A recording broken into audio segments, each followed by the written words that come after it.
Bismillahirrahmanirrahim. Assalamualaikum warahmatullahi wabarakatuh. Perkenalkan, nama saya Lodi Arjen dengan stambuk F1D2 20036, jurusan Bioteknologi, Fakultas Matematika dan Ilmu Pengetahuan Alam. Di sini saya akan menjelaskan mengenai organ dan keanekaragaman tumbuhan. Berikut penjelasannya. Pengamatan pertama adalah pengamatan pada bunga kembang sepatu dengan nama latin Hibiscus rosa sinensis. Tumbuhan ini merupakan tanaman berbunga tunggal, yaitu bunga pada tumbuhan ini hanya menghasilkan satu bunga saja. Bunga kembang sepatu tumbuh pada ketiak daun dan bunganya terpencar dan terpisah-pisah. Bunga kembang sepatu terdiri dari tangkai bunga, yaitu cabang ibu tangkai yang mendukung bunganya. Selain itu, terdapat periantium atau hiasan bunga, yaitu bagian bunga yang merupakan penjelmaan daun dan masih tampak berbentuk lembaran dengan tulang-tulang yang masih jelas. Kemudian pengamatan yang kedua adalah pengamatan pada suplir yang sudah berspora dengan nama latin Adiantum.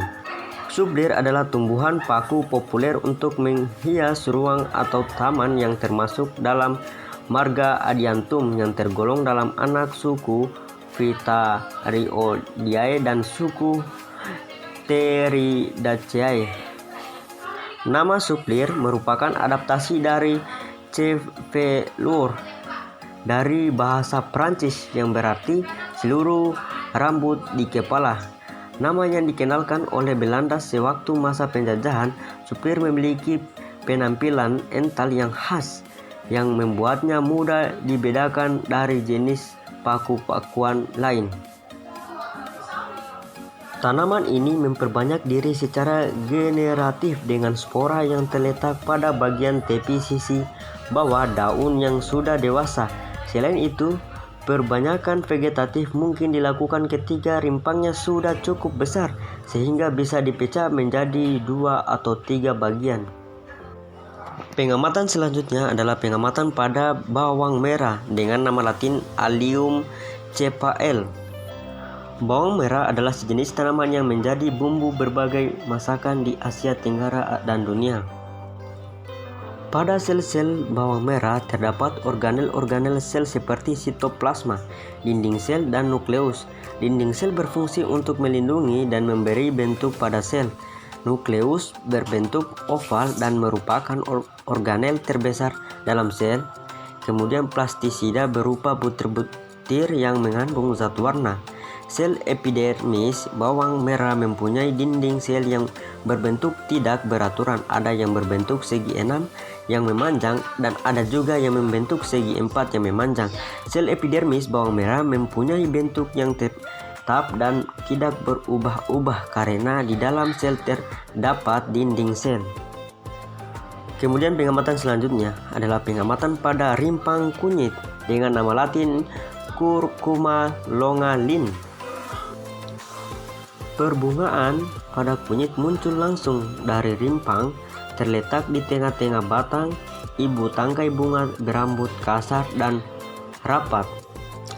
Yang paling bawah berwarna hijau, berbentuk bulat telur, makin ke atas makin menyempit dan memanjang, warna putih atau putih keunguan, bagian ujung berbelah-belah, warna putih atau merah jambu.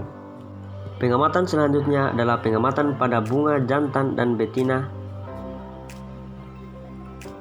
dengan nama latin Zea mays. Jagung memiliki bunga jantan dan bunga betina yang terpisah. Dalam satu tanaman, tiap kuntum bunga memiliki struktur khas bunga dari suku yang disebut floret. Pada jagung, dua floret dibatasi oleh sepasang lumai. Bunga jantan tumbuh di bagian pucuk tanaman berupa karangan bunga. Serbuk sari berwarna kuning dan beraroma khas. Bunga betina tersusun dalam tongkol. Tongkol tumbuh dari buku di antara batang dan pelepah daun. Kemudian pengamatan terakhir adalah pengamatan pada bunga jantan dan betina pepaya dengan nama latin Carica pepaya. Pepaya jantan dikenal karena ia memiliki bunga majemuk yang bertangkai panjang dan bercabang-cabang. Bunga pertama yang terdapat pada pangkal tangkai adalah bunga jantan. Bunga jantan ini memiliki ciri-ciri putih atau bakal buah yang tidak berkepala karenanya tidak dapat menjadi buah, sedangkan benang sari susunannya sempurna. Buah yang dibentuk biasanya kecil-kecil, mengandung, dan lonjong. Maka dari itu buah pepaya jantan sering disebut pepaya gandul. Pepaya betina hanya menghasilkan bunga betina, bakal buah sempurna dan tidak berbenang sari. Untuk dapat menjadi buah harus diserbuki bunga jantan dari luar. Pepaya betina berbunga sepanjang tahun. Buat buah bertangkai pendek. Pepaya sempurna memiliki bunga yang sempurna susunannya. Ia memiliki bakal, buah, dan benang sari. Oleh karena itu dapat melakukan penyerbukan sendiri. Terima kasih, mungkin itu saja yang bisa saya jelaskan. Saya akhiri dengan ucapan wabillahi taufiq wal hidayah. Wassalamualaikum warahmatullahi wabarakatuh.